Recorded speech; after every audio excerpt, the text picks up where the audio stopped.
So if you don't mind, I'm going to ask you a few questions and pick your brain. Yep, not a problem.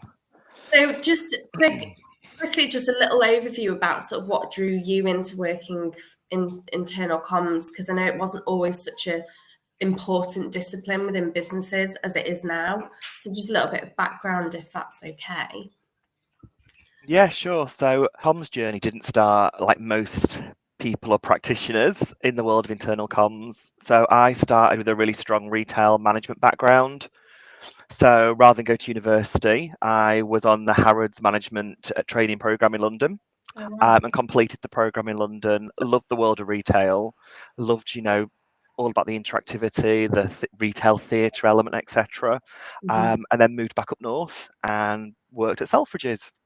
I was at Selfridges for quite some time, starting off as a retail manager, but then soon moved into the world of HR. So learning and development was actually my profession then. So I did a number of years in learning and development, and then sidestepped into the world of internal comms. And then as there was more emphasis in the business on internal comms, the role grew and grew and grew. So I was looking after the internal comms and engagement strategy of all the stores outside of London. So the two stores in Manchester and the store in Birmingham. Moved from Selfridges after 14 years. Oh, Moved to where I worked with a team to design and develop what their engagement and culture strategy was, and also design and develop their company values, which we famously called our Missguided vibes. And then for the last 8 months, I've been working for River Island as people engagement lead. So the thing that attracted me most to the world of internal comms, because it was a new thing, I'd never heard of it before, was really, I'm a people person, so I love to speak to people, get to the heart of the story. I've got an eye for a story. mm-hmm. I think, but the most important thing to me, one of my greatest qualities, I'd say, in this kind of role, is my creative way of thinking. So thinking Mm-hmm. outside of the box. I'm a Yeah. big believer in creating unique people experiences. You can turn HR practices into extraordinary people experiences, whatever it is. You can add some sparkle on there and make it engaging, I believe. So I heard a little bit about why you think businesses need strong internal comms strategies, and sort of why was this important for River Island. So I really liked your pillars. You've got the educate, surprise, challenge, and treat. Yeah. Is that right? Yeah. And before you do roll out anything that's internal comms, you make sure that everything fits under at least two of those. Is that Yeah, correct? that's correct. So when we try and create, well, when we create a campaign or whether we're working on a program, we try and think how can we engage as many people as possible. And people enjoy different elements of engagement, internal comms. So we try to factor in as many different styles that we can talk to our colleagues, get them involved, educate them, surprise them. So yeah, we came up with 4 pillars. You got them exactly right. Well done. Thank So you. there's the education part, there's the surprise, the treat, and the challenge. And by doing that, we try and not everyone wants to get involved with competitions. Not everyone wants to get involved with events. Some people are quite happy to read something, watch a video, be educated and learn. So by having those 4 things, it gives us a really clear direction.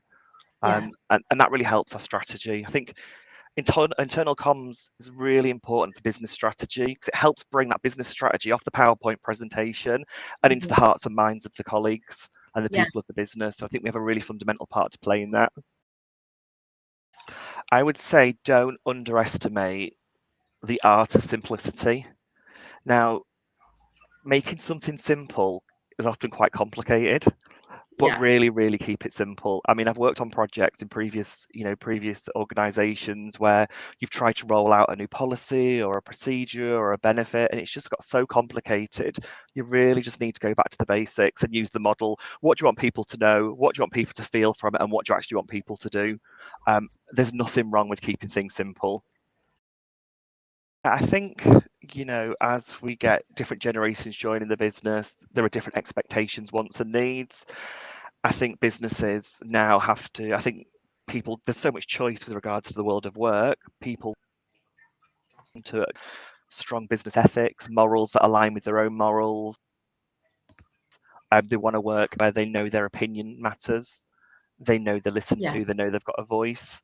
And I also think there's going to be a greater part to play on speaking to people the way that they digest that information too. So again, it's having that not one size fits all. I mean, go back like 10 years in the world of internal comms, it was all about printed magazines and newsletters. We've moved on, but that's not to say there isn't a place for that kind of tool or channel, but we have moved on. I think there'll be greater emphasis on social media. Mm-hmm. Um, bite-sized comms. Just like we have, there's trends in learning and development with bite-sized learning. I think we'll see more bite-sized comms. I think businesses will embrace social media more. I know there's often some worry about social media being used by your colleagues. Yeah. But I think we'll see more social media channels used to talk internally to our colleagues. Things like TikTok, Yeah. Instagram. I think there'll be more usage of that. Okay.